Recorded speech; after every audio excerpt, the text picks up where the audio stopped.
Bismillahirrahmanirrahim. Assalamu alaikum, dear participants. Welcome to this session in which we will be studying and having a short talk on the philosophy and wisdom of fasting.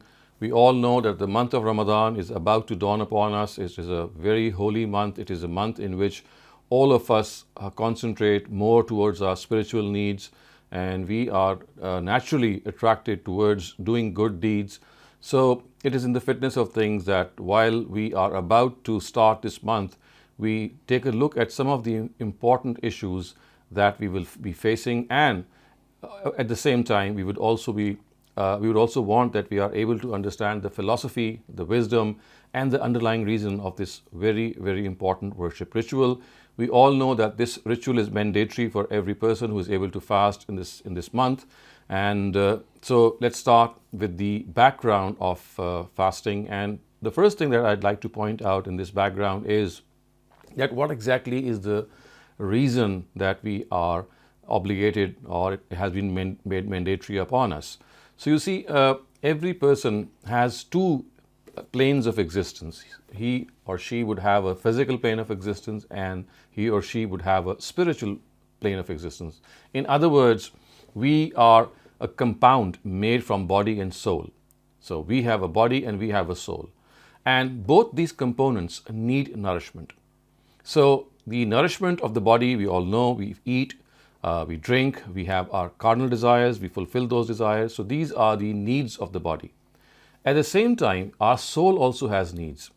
And if we study religious scriptures, the Bible and the Quran, we will come to know that the soul, the nourishment of the soul, or the fodder or the food of the soul, is the Word of God. To attach yourself to the Word of God as much as possible.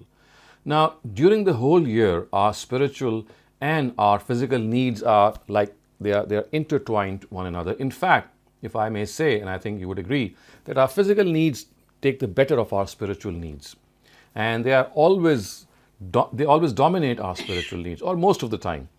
So for 1 month, and let's say 16 hours per day or so, our physical needs are somehow made to vanish so that we are not able to fulfill them. And the purpose is that that spiritual soul that we have, the spiritual existence that we have, is unhampered. It's not bogged down by our physical needs.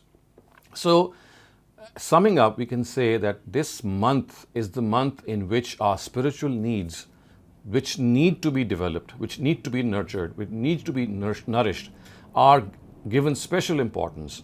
And by making us give up these physical needs, we are made to concentrate more on our spiritual needs. So for people who think that fasting is something which, like depriving ourselves from food and drink and our essential desires, we need to make them understand that this is because those carnal desires or those physical needs are getting the better of us during the whole year. And it is like a workshop in which our physical needs are made to let go, so that our spiritual needs, or in other words, our spiritual self is like free from that chain or those fetters which are found as a result of our physical self and our physical needs dominating our spiritual needs. So everyone who acknowledges the fact that spiritual existence needs to be nourished and fulfilled will find this to be a very important month, because it is here that you will nourish your soul. And why do we need to nourish the soul? Of course, the question is very, very important. We know that our physical needs, we need to nourish them because the body has to stay strong. It is exactly the same for our spiritual needs. If you want your soul to remain strong, you have to nourish it. And what does it mean to have a strong soul? It means that you will be inclined more towards righteousness. It will become easy for you to do good things, and it will become easy for you to evade or give up sins. So that is why this spiritual fodder is essential. That is why our soul needs to be strengthened, so that for the next 11 months we are able to ward off the desires and the allurements of evil. The second important thing that I'd like to point to you regarding this background is that why is it that the month of Ramadan was selected for fasting? After all, there were other months as well. So what is so special about the month of Ramadan? So we come to know from the Quran that the revelation of the Quran began in the month of Ramadan. Shahru Ramadan allazi unzila fihi al-Quran. It is the month of Ramadan in which the Quran started its revelation. So, in order to show gratitude to the Almighty, in order to show our thankfulness to the Almighty that He has given us this gift of the Quran, we fast in the month in which the Quran was revealed. So, it was because of this revelation of the Quran in the month of Ramadan that, as an expression of gratitude, we thank Almighty for giving us this spiritual fodder, giving us this spiritual guidance, and as a result, it is this month which has been selected for this purpose. The third important thing in the background that I would like to suggest here and also point out is that as far as fasting is concerned, the Arabic word we all know is Sawm. And the word Sawm in the Arabic language, in classical Arabic language, is spoken or was spoken for horses who would be deprived from food and drink so that they could be made tough and resilient. So when they would be deprived of food and drink, so that they could withstand periods of time in which they will have to go without food and drink, they would become more conducive to such an environment. So about such horses who are deprived of food and drinking, in order to make them more tough, in order to make them more resilient, the Arabic word Sawm was used. And it has been adopted as a ritual. The same word has been adopted as a ritual because in this ritual we are exactly doing what was done in the case of the horses. So we are depriving ourselves of our basic human needs in order to make us strong. And of course, our inner strength, as I earlier on said, it stems from our spiritual existence. It stems from our spiritual strength. The more we are strong in our spirit and soul, the more we are able to be resilient and we are able to ward off evil. Now let us come to the Quranic directive of Sawm itself. So the Quran tells us that as far as fasting is concerned, the purpose of fasting, as you can see from the famous Quranic verse that we all almost know by heart, Ya ayyuhallazina amanu kutiba alaykum as-siyam kama kutiba alal lazina min qablikum la'allakum tattaqun. Believers, we have made fasting incumbent upon you, the way we had made it incumbent upon earlier nations, which again tells us that fasting is nothing new. And we know that the fast is a ritual that existed in the Sharia of the Israelites, and it is something that they still follow, although there are some distortions in it, but it is something which is not new to the Sharia of Prophet Muhammad. And then it says the reason for that is, the words are, Kutiba alaykum as-siyam kama kutiba alal lazina min qablikum la'allakum tattaqun, so that you attain piety, so that you are able to become pious individuals. And what exactly is piety?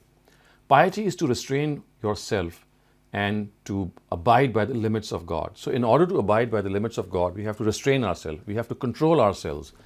And this is the purpose of fasting. Now, one can ask that how exactly is this purpose achieved for fasting? How does the fast create taqwa? How does the fast make us pious? So the answer is very simple. You see, first of all, it is the accountability in the month of fasting that makes us pious. You see, all of us, in spite of the fact we might be hiding from people, we might not be in front of people, that there is not a single person, even the most sinful of people, whenever they fast, they never deceive the Almighty. In other words, they would never break their fast. They would never go in the kitchen, in a way that they are hiding for other people, because after all, there are so many chances that you get.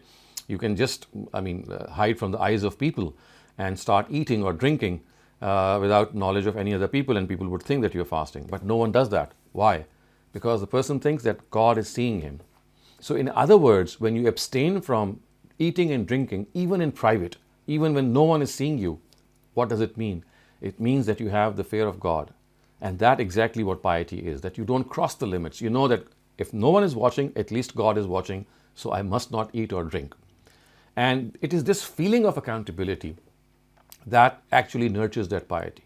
Because what else can you expect? That if you're always thinking that I might do wrong, and if I do wrong, I'll be held accountable. And if that feeling of accountability pervades the next 11 months, we can clearly see how it can affect our lives. If we are not fasting and we have that feeling in us that, well, God is watching us, we must remain pious, we must remain righteous, we must abstain from sins, especially those which are hidden. So just as we are fasting, and when we are fasting and we are alone, no one is seeing us, we don't break our fast by deceiving God, because of course we cannot deceive God, but we can deceive people. In a similar way, the objective is for the rest of those 11 months, we have that feeling of accountability in us, and we always think that if no one is watching, so what? At least God is watching over us. And the second way in which this piety is achieved is through the vehicle, I would say, of patience. And the biggest thing which fasts inculcate in us, we all know and we have all experienced, is this super trait of patience. All of us need this patience, because without patience, without steadfastness, without perseverance, we cannot move along and have a good relationship with God. Because you see, life is a challenge. Life is a challenge in which you face all kinds of trials and tribulations. And if you have that patience to withstand them, with that patience comes that acceptance of the limits of God. And this precisely what piety or taqwa is. So these are the two ways in which our fasts engender taqwa in ourselves. First, by giving us that feeling of accountability that if no one is watching, that's not an issue. God is watching us. And second, when we abstain from our desires and we exercise patience, and of course, as we all know, that fasting is not just merely about abstaining from our desires, it's also abstaining from all evil attitudes, not venting our anger, not abusing others, not being rash in our attitude. So all these abstinent behaviors, they are part of fasting. And if we don't give due regard to them, then we would have earned nothing but depriving ourselves of food and water. Because you see, depriving ourselves of food and water or our carnal desires is not an end in itself. It's a means to an end. And that end is that we have to exercise those, or we have to abide by the limits of God. So the important thing here is that as far as the Quran is concerned, it does not at all ask a person in any way that he or she has to in any way do anything which is artificial. It is something which is very natural. We abstain from a lot of things. So this is a month or long workshop in which we are required to abstain from these things, so that all of us are able to contribute in some way or the other in becoming better human beings. Now, I would also like to point out certain important areas in which we need to reevaluate ourselves, and that is that we have to understand that fasting itself should not become a ritual of festivity. It's a ritual in which we have to remain simple. The keep it simple rule is something that we have to exercise. At times we don't realize that fasting becomes a festivity, and this is especially true in the cases of elaborate forms of banquets that are thrown not only at iftar time, which was generally the rule, but now also people are awake most part of the night and they have that indulgence in them, in which they make the whole sehri or the seher time to be a time of festivity as well. So that is also something that needs to be checked. Whether it's the seher time or whether it's the iftar time, these are times of devotion towards God. These are times in which, yes, you have to eat food, and occasionally, of course, if you go out for any sort of dinner or banquet, or maybe for an iftar or a seher, that is perhaps okay. But making it a habit, and every second day, if you start doing this, it'll become more of a festive occasion than the very purpose that it has will also get lost.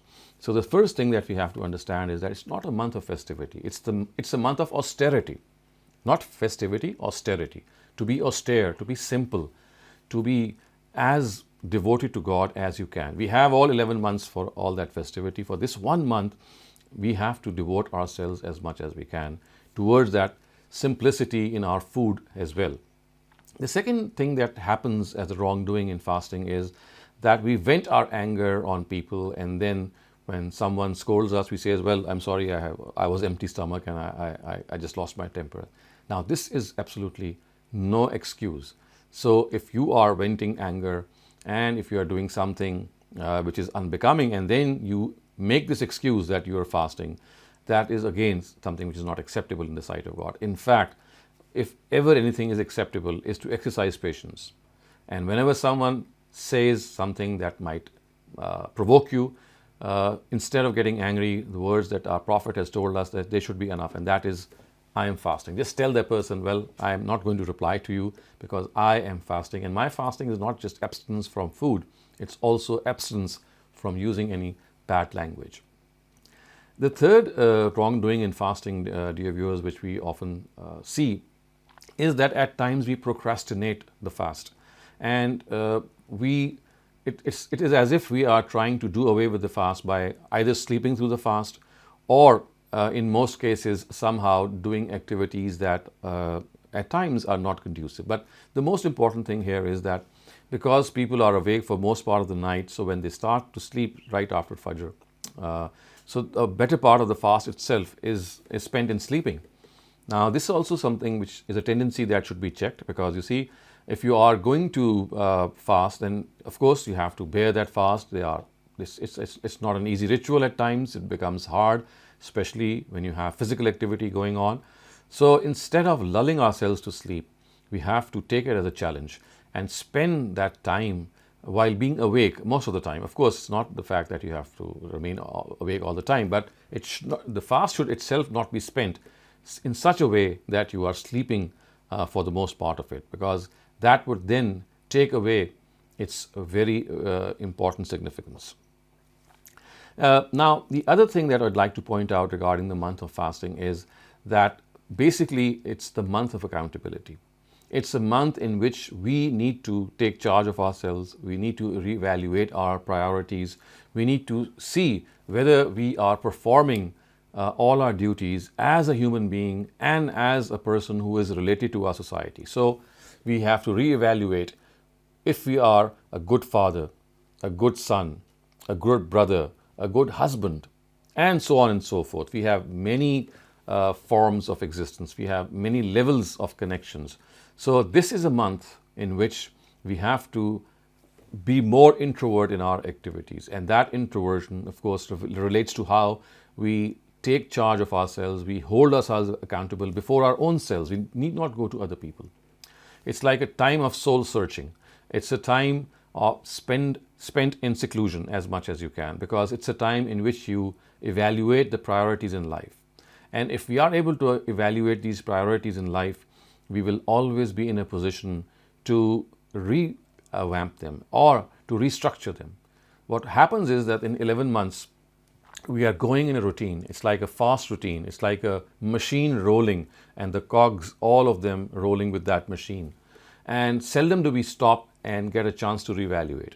But this is 1 month in which it is as if everything comes to a standstill, or at least it gets a new start. So that has to be used for our own accountability, for our self-accountability. And this is precisely what the Prophet has said in one of his narratives, that man sama Ramadanan imanan wa ihtisaban. You see, he who fasted the month of Ramadan imanan wa ihtisaban, while being aware of the fact that he is a believer, wa ihtisaban, which means that holding himself accountable, غُفِرَ لَهُ مَا تَقَدَّمَ مِن ذَنبِهِ, his minor sins of the past will be forgiven. غُفِرَ لَهُ مَا تَقَدَّمَ مِن ذَنبِهِ. But that can only happen if we have that attitude of self-accountability. And that self-accountability, as I said, is something which should pervade these 30 days or 29 days. All of us have to look where we are going wrong. All of us need to take a step back from the humdrum of life and see what our priorities in life are, how we are behaving, how we are faring. Are we good individuals as far as our brethren are concerned? How do people evaluate us? And you know what? The best way to know how you fare in life, and perhaps for that you don't even need to talk to people, is to imagine how people who are responsible to you or how people who are answerable to you might think of you. So if you are a boss in a firm, or if you are any position or a professional, there will be people who will be answerable to you.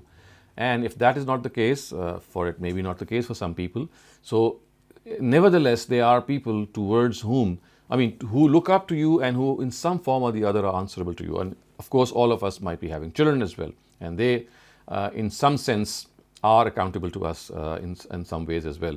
So in order to evaluate where we stand, the best feedback or very appropriate feedback that you can get is from these near and dear ones, especially those who are answerable to you in your professional life. And if you imagine how your person who is answerable to you is going to talk about you if he's relieved from his job and he goes to some other company, some other place, and what impression would he carry? And if someone asks you, you were working with such and such a person, how exactly would be your impression about that person? If you just close your eyes and recollect, it will be sufficient to make us realize how people think about us. So again, that is something that needs that patience, it needs time, it needs devotion, it needs concentration, and the fast is the best time that we can provide ourselves with this motivation. We have more time on our hands, especially in Muslim countries where timings are lessened. We have more time to our own selves. We can think more to our own selves. So instead of using that time in other activities, the best utility of that time is introspection, is self-evaluation. And also in many Western countries, there are companies and there are concerns in which they know that their Muslim employees are fasting, and they at times do relax their hours as well. So this facility at times is available there as well. But if it is not, even then we all have this sense of accountability inbuilt in us through this vehicle of fasting. So we should use that as much as possible. And if we are able to do so, then we will realize that we have really earned something out of it. For remember, the best outcome of fasting is after fasting, after the month of Ramadan. If you want to see whether you had a successful month of Ramadan, the best way to know about that is to see how you behave in the next 11 months. For you see, the Ramadan is not a month which is an end in its own self. It's also a means to an end. So the means, of course, it's like a workshop of spiritual uplifting. And when you pass through that workshop, you have 11 months to live your life. And then it is here where you will come to realize whether you had a good Ramadan or not, because if the spillover effect of that Ramadan in the next 11 months is such that you are more God conscious, you are more sensitive, you are more concerning of people, you have a stronger God connection, then that would mean that yes, your Ramadan was something which gave you something for the next 11 months. However, as soon as the Ramadan ends and you're back to your own ways, because as we generally think that it's like a single month, it's a 1 month package in which you do all kinds of good things, and then you just forget about what we're going to do in the next 11 months. So this would be like sacrificing the whole objective. The objective of Ramadan, as I said, it comes forward, it bespeaks of our own impropriety or propriety in the next 11 months. So those 11 months are the months in which our integrity, our character, our honesty, the way we behave when we face the challenges of life, the trials of life, that's going to count. And if our Ramadan was good, we would be a stronger person, we would be able to resist desires, especially the carnal desires, as much as possible. Now I'd like to also point out some important things regarding the month of Ramadan, which at times need to be divulged because they have become sore points, and I would also say they are have become part of our understanding of Islam, and they actually are misconceptions. The first thing that I'd like to point out here is the sighting of the moon with which we begin and end the month of Ramadan. Because of not understanding a certain narrative of the Prophet, people now think that unless we sight the moon through the naked eye or through a telescope, moon sighting, in other words, is essential to signal the start of the month of Ramadan. We need to understand this, that as far as the beginning of a month is concerned, the only means that were available in the times of the Prophet was moon sighting to find out whether the new month or the lunar month has begun or not. Today, with the advent of a lot of astronomical calculations, there are other means as well in which we are able to very closely predict the arrival of the lunar month. Moon sighting itself is not required. And in many Muslim countries, they have given up this, and they rely on calculations. And at times, what they do is that they rely on calculations, and they also, as a secondary reinforcement, they cite the moon. And sometimes they do make a correction. But I have seen calendars made for 15 years, 20 years in advance, which give you an exact prediction of when the lunar month is going to start. The month of Ramadan is a lunar month, and when it's going to end.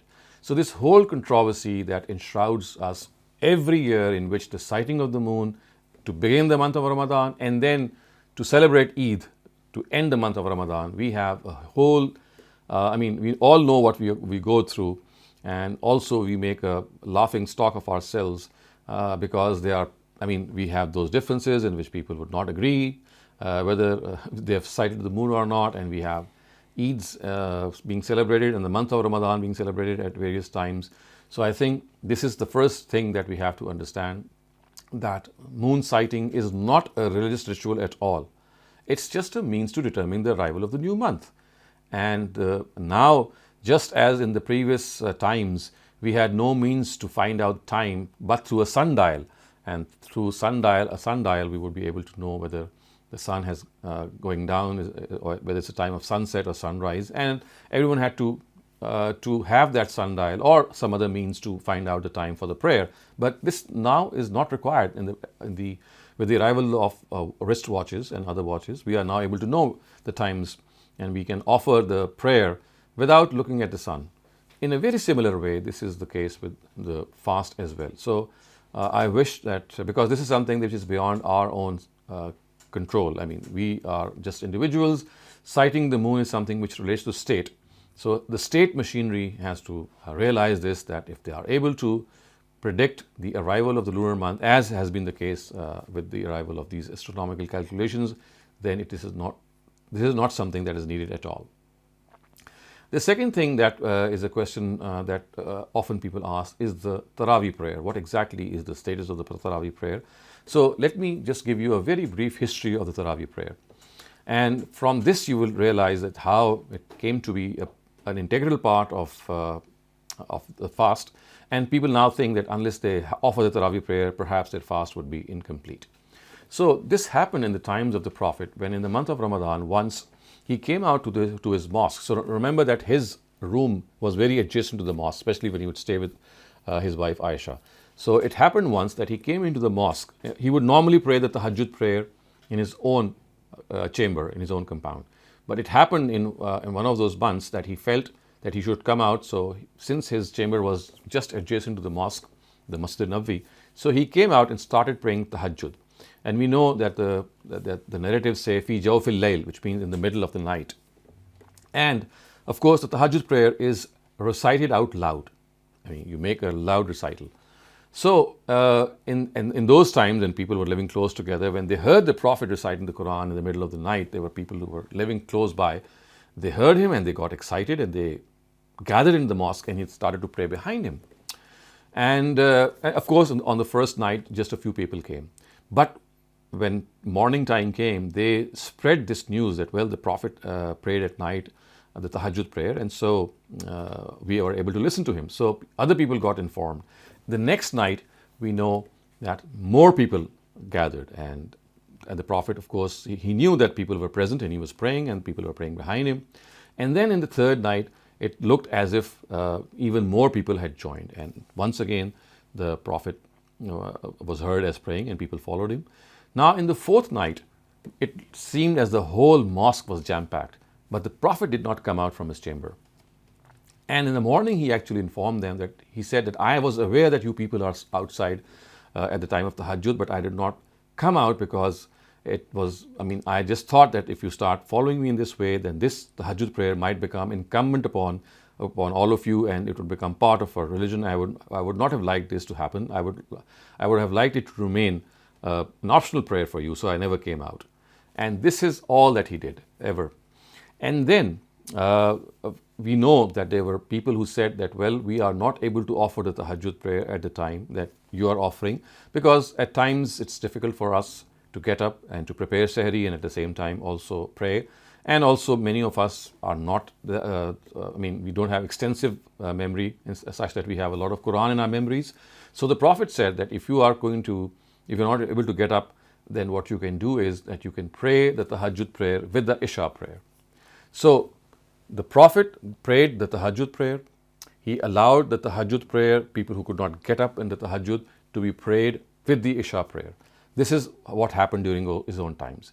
This continued to happen. I mean, people who could get up in the morning at the tahajjud time, whether it was Ramadan or whether it was not Ramadan, they would offer the tahajjud prayer, and others who were not able to, they would offer the tahajjud prayer with the Isha prayer.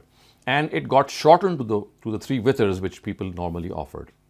This continued until the time of Caliph Umar.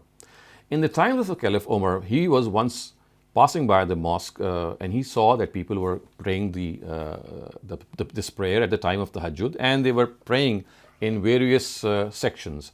So he said that this looks very, it's like doesn't look a very disciplined action. So he appointed Ubay ibn Ka'b as their leader. He said, well, every one of you should now pray at this time. So this was not the tahajjud time, this was the Isha time actually. It was right after Isha. And he did not participate in that prayer. And he said, وَالَّتِي تَنَامُونَ أَنْهَا أَفْضَلُ مِنَ الَّتِي تَقُومُونَ. That what you are praying in lieu of the real prayer is far better. So he did not become part of the Taraweeh or the Witr prayer with the Isha prayer. And he said, I'm going to pray it at its own time, which is the Tahajjud time. And right after Caliph Umar, this became a established practice that after the time of Isha, people, or right after the Isha prayer, they would gather and they would pray the Tahajjud prayer in the form of Witr, and then there would be 3 or 5 or 7 Witrs that they would pray, and this would continue. And this is how, in the times of Caliph Umar, this Witr prayer or the Tahajjud prayer became part of the Isha prayer, and after some time, it came to be called as a Taraweeh prayer. So, in a nutshell, the Taraweeh prayer is basically the Tahajjud prayer which the Prophet used to pray at the time of Tahajjud, but he allowed people to pray it with the Isha prayer, whether it's the Ramadan or not. All parts of the year. And in Ramadan, especially when Caliph Umar saw that people were praying the Tahajjud prayer with the Taraweeh prayer at the Isha time, he said, well, you should have a single Jamaat. And it was from his times that Muslims are now offering this Witr prayer in the form of a congregation in Ramadan, thinking that they are offering a new prayer, whereas it was nothing but the Tahajjud prayer being offered at the Taraweeh time. And the important thing all along is that it's an optional prayer. It was never made mandatory by the Prophet. So summing up, we can say that this Taraweeh prayer is basically the Tahajjud prayer. It is prayed today in the mosques, so there is no obligation to finish the Quran, as has become a custom today, that we finish the Quran in 30 days. And we read the whole Quran at a very fast pace, which at times is something which sacrifices the very need of understanding the Quran or at least reciting it in a measured way. So we need to understand that the Taraweeh prayer is actually the Tahajjud prayer. And if a person is really going to do something and he can reap the benefit of that, he can pray, he should make an effort to offer this at its own original time, which is the Tahajjud time. So if you are able to offer 3 Witrs or 5 Witrs or any amount that you are able to do so, the best time for that is to do it just before Sehri, because most of us are going to get up for Sehri, they are going to eat Sehri. So just about, let's say, 20 minutes or 30 minutes before that, you can offer as much as you can. The minimum amount is 3 Witrs. So that would be counted as your Tahajjud prayer, and that is in fact what the Prophet wanted. The third thing that I'd like to point out as a misconception, which also, or maybe not a misconception, it is more of a misunderstanding, and at times it causes people to adopt cumbersome ways to deal with it. And that is that there are situations in which a person is not able to fast because of either the nature of work he's doing or the nature of season that he finds himself or herself in. For example, there could be situations in which the daylight time is very long, and this is the case which happens near the poles or right near them, if not right on top of them. We have a very long day, like 23 hours or 24 hours. Similarly, at times we have a very long night as well. So, there are various outlets. There are various things which the Quran has actually given us in order to understand that whenever fasting becomes difficult, either because of long daylight hours or because of the fact that the nature of your job is such that the weather is very oppressive, you have to work out in the fields, and for example, it is very hot or very cold, then the formula which the Quran has given is something from which we can really find a solution to such issues as well. So the Quran says that whenever a person is sick or he is on a journey, he's traveling, he can defer his fasts. فَمَنْ كَانَ مِنْكُمْ مَرِيدًا أَوْ عَلَى سَفَرٍ فَعِدَّةٌ مِنْ أَيَّامٍ أُخَرٍ. So if he's traveling or if he is sick, he need not fast. He can make up for these lost fasts in other parts of the year. So by analogy, whenever fasting becomes difficult for us due to any reason, I mean, we should try our best to fast, but if it becomes virtually, impossible or very difficult to us for fast, then we can defer that fast to some other time of the year in which we are able to do so. And this, in other words, will be something which will, of course, not reap the blessings of Ramadan, because we would lose them, but then the obligation of keeping the fast would be fulfilled. And if we are able to distribute or stagger these fasts in a way that we fast some of these, we keep some of these fasts in the month of Ramadan and some others later on, if the difficulty persists, then this is something in which you can reap part of the blessings of Ramadan, and of course the remaining ones we can always do so in the later part of the year. Another important question that arises in the month of fasting is that can we, there are people who are sick, and so there are injections which are intravenous, or they are, of course, we are inoculated in various ways. Here the answer would be that as long as the injection does not carry anything which is going to provide you strength, as long as it is medicinal, its purpose is medicinal purely, just a medicine which is being administered to you, then that would be fine. However, any other form of injection in which, for example, if you're given a drip or a glucose injection in which you're given energy, that would be against the spirit of the fast. So therefore, any other sort of injection should be fine. Another important question regarding fasting which arises is that as far as inhalers are concerned, what should we do? Because there are people who are asthmatic. Again, this is something which we have to understand, that using of an inhaler is something which is absolutely allowed. It's not going to in any way affect the fast or break the fast in any way. Same is the case with using the toothpaste or perfumes. So as long as you don't swallow the toothpaste, you just spit it out, you gargle and spit it out, that is fine. Perfumes themselves, you don't use them, you don't drink them in any way. So, if you use them on your clothes or your skin, that is also absolutely fast. And lastly, the thing which I would like to also point out here is that there is a certain amount of sanctity that we attach to the last Friday, which we call the Jumatul Wada. We think that it has a special significance. Well, it does not carry any significance at all, and it has just become prominent, or it's just become famous. Other than that, it's just a normal fast. Yes, the fast of Friday is something, because Friday itself is a blessed day. It does carry some reward, but because it's the last Friday of the month of Ramadan, does that carry something very special in it? No, I'm afraid it's not.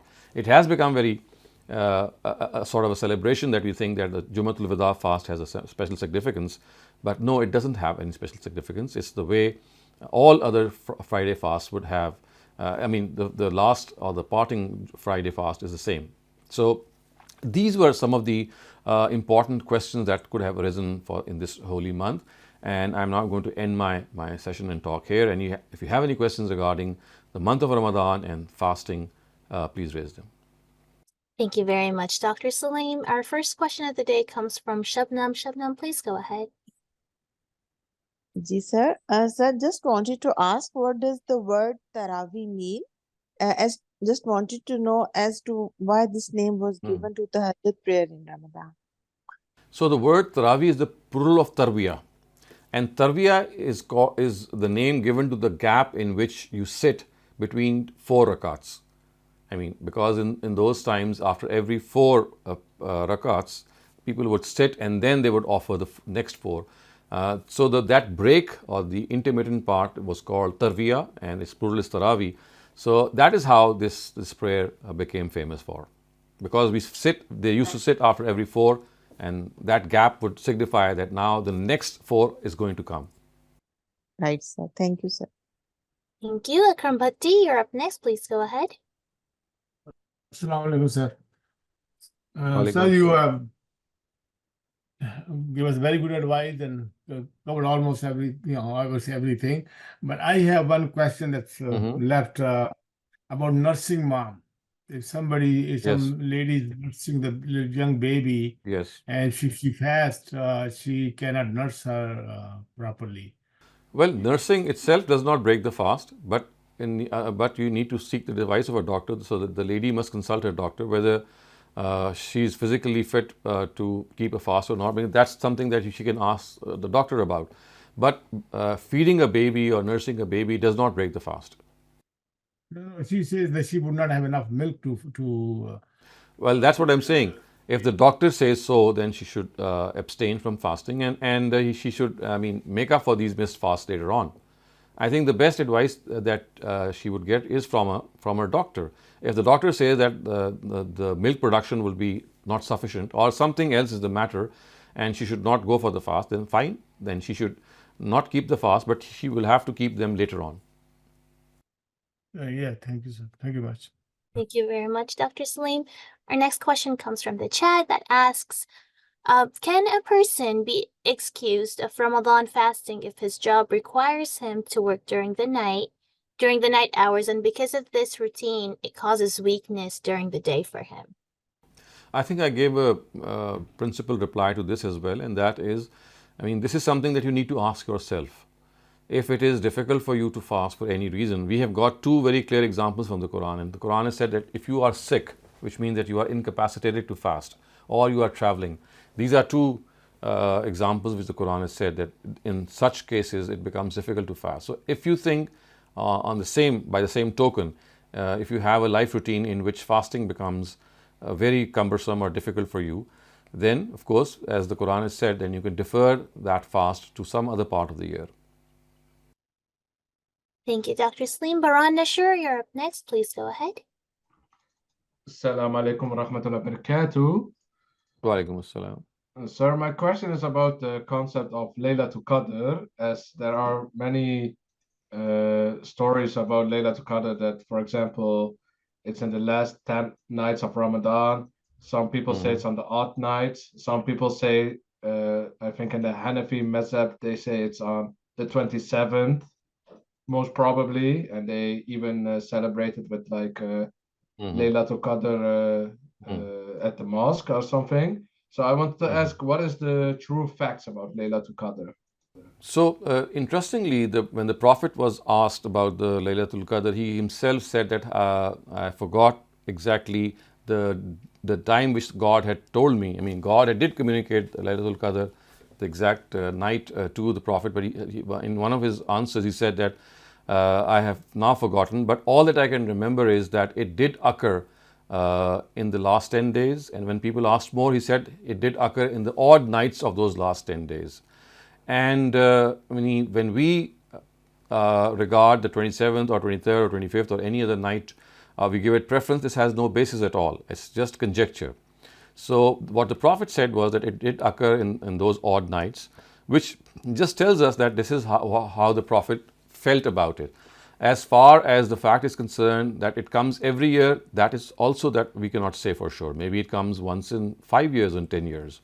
Because you see, this is a night in which the Almighty says that He takes important decisions, and these decisions are communicated to Gabriel and the rest of the battalion of the angels, and they descend with those decisions for the implementation. And as a result, we all know that basically the revelation of the Quran also began in Laylatul Qadr.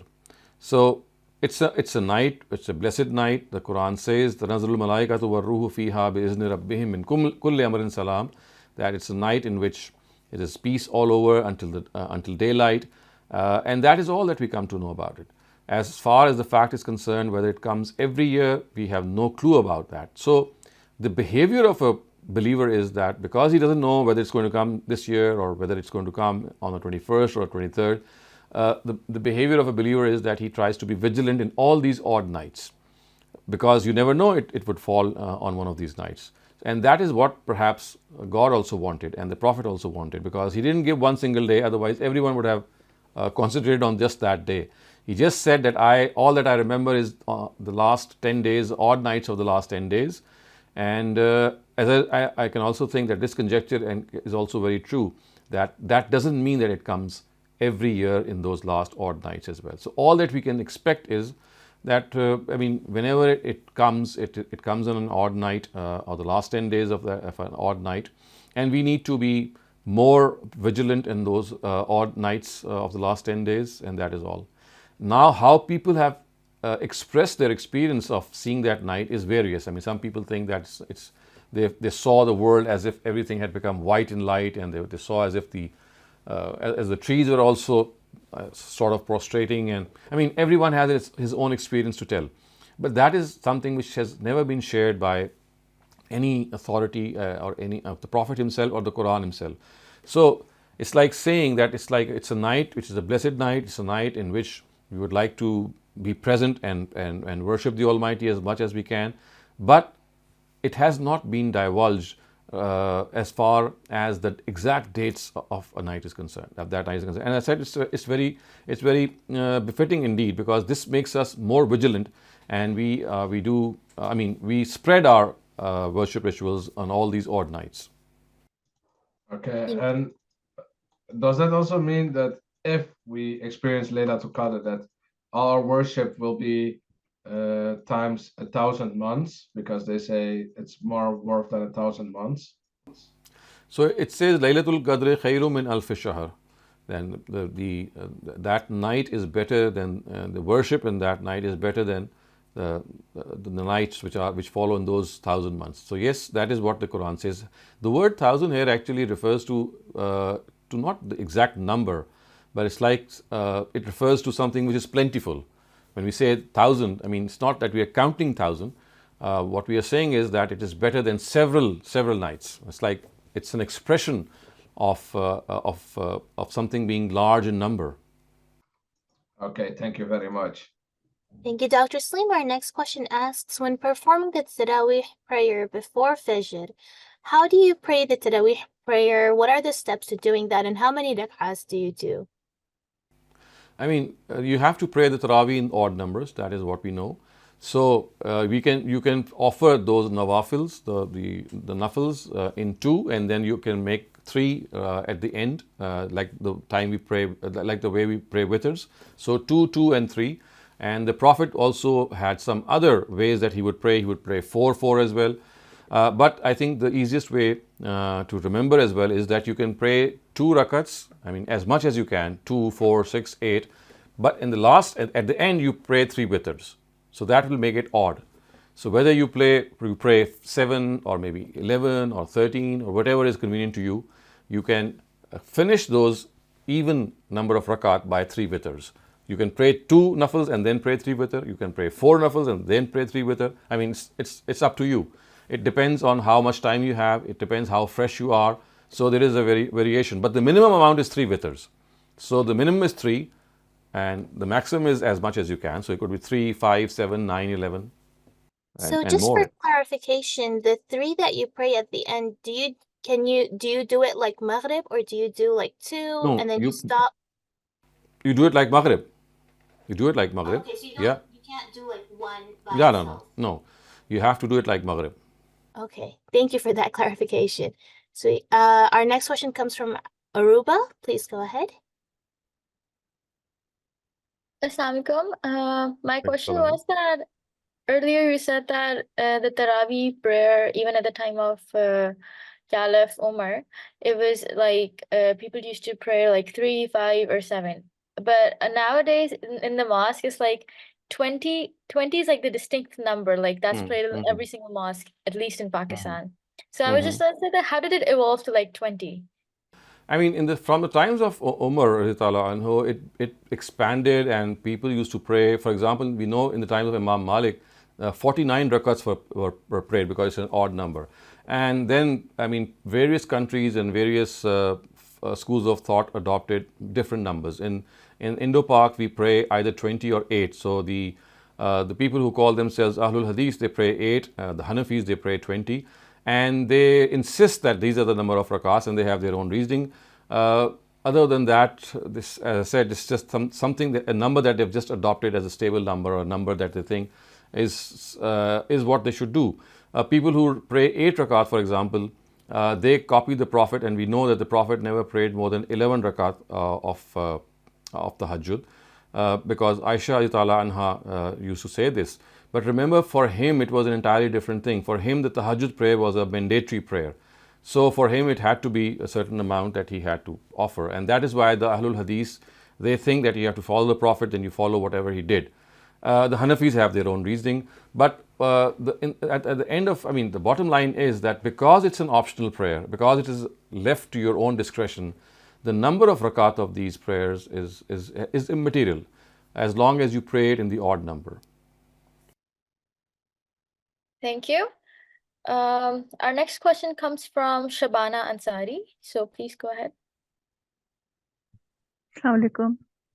वालेकुम अस्सलाम। Doctor साहब, अगर मेरा कुछ miss हो गया था, programme बीच में से हो सकता है आपने बताया हो, तो वो अगर किसी के साथ हॉस्पिटल जाना हो 2-3 दिन अटेंडेंट के तौर पे, तो उसमें अगर मुश्किल पेश आ रही हो रोजे रखने में या और मसाइल की वजह से कुछ, तो फिर उसको भी स्किप कर सकते हैं और फिर बाद में कज़ा रख लें।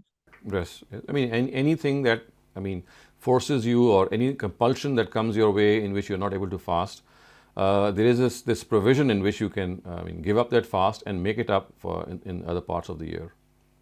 Yeah. Okay. My question was about the odd rakah. Some Pakistani ulama, mostly they say Durai Qanut before the before going before kneeling. Yeah. Before kneeling.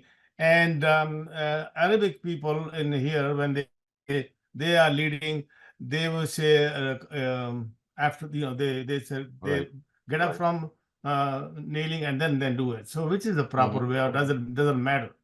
Doesn't matter. Both are fine. To be honest, we are not exactly sure about the Prophet in this regard, and it does seem that he probably used both these ways. Okay. And somebody said I don't do that, but somebody say you can say as many rakats without the sitting on atayat, and then at the end you can. Correct. You can sit. There are different ways, and the Prophet himself, because the Tarawih or the Tahajjud prayer, in fact, was mandatory upon him. So in order to not make it monotonous, he would pray in various ways. He would pray in twos, he would pray in fours, but he would always make them odd near the end. That's all good. Okay. Thank you, sir. Thank you, exactly. Thank you. Next we have Baran Nashor. Can you please unmute yourself? Yes. My other question about the fast was, sometimes when you are brushing your teeth or you're cleaning your mouth for wudu, and you're trying to spit everything out, sometimes I have the feeling that something is still remaining, but I cannot get rid of it, and like spit is also like accumulating, and I have to swallow. And I'm afraid that sometimes maybe some water from the thing is slipped through the throat. So I don't know, should I be worried about this? No, you don't need to be worried about that, because this is something which swallowing is something that comes naturally to us. We are also swallowing our own saliva as well. So whenever we eat food and you just spit it out or you gargle it out, even then there is this feeling that there is something that has gone inside of yourself. But in fact, that is something which is like a voluntary or an involuntary reaction of your own biological system. So you need not worry about that. All that you should worry about is that you should not deliberately swallow something. For all inadvertent swallowings, they will be inshallah forgiven. Okay, thank you very much. Thank you, Dr. Saleem. We have our next question from the chat that asks, is the minimum Tarawih prayer 2 rak'ahs plus 3? The minimum is 3. The minimum It's is 3. 3. Okay. Yeah. Thank you for that. I actually had a question related to that. So I'm still a bit confused about like the 3 that you do like Maghrib, because sometimes when you're praying with the Jama'ah and then you're like, okay, I want to leave after 8 rak'ahs, do you do like 2 more with the Jama'ah so you have 10, and then once the Imam is like that's entirely up to you. You can pray 4, 6, 8, 10, 12 in the Jamaat if you are going to offer it with the Isha prayer. and you can pray the three at the tahajjud time. So it's like supplementing that with those witrs. If you want to do it during that time, is that possible to do it? Like, yes, I mean, if you want to offer the witr with the Isha, of course that's possible. I mean, that's what people normally do. So you sorry, and if you want to end it, so like when the imam has ended the last two that you wanted to pray, are you gonna get up and then? Yeah, you just leave. You just leave, and then the remaining three or whatever the number that you can offer at the tahajjud time. Okay. So that is how people at times they mix the two. I mean, they offer part of it with the Isha. I mean, they offered some nafils, let's say 2, 4, 6 or whatever they can, and then in the night they offer the odd numbers. That could be minimum of 3, or it could be 5, 7 as well. Sorry, I feel like I'm not explaining myself well, because usually I go at the behind the sufuf and then I offer like 1. So now I know that's wrong, because I was just... Yeah, you have to offer 3. Yeah, basically, yeah. And this misunderstanding has actually occurred because of a narrative of the Prophet. And someone asked him about the witr prayer. He said, "Awtir bi wahida," which means make it odd by 1. So people thought that they have to pray 2, and making it odd would mean that they pray 1 more to make it odd. That was not what the Prophet was saying. He was saying that you should pray 3. Awtir bi wahida would mean that you add 1 more to the even number to make it odd. That's what he was saying. But people thought that he's perhaps saying that you add 1 to the 2 that you have already prayed, and hence people thought that you could also pray 1 witr. So by not understanding this narrative of the Prophet, the issue of 1 witr has arisen. Okay, thank you so much for that clarification. That was it for all of the questions today.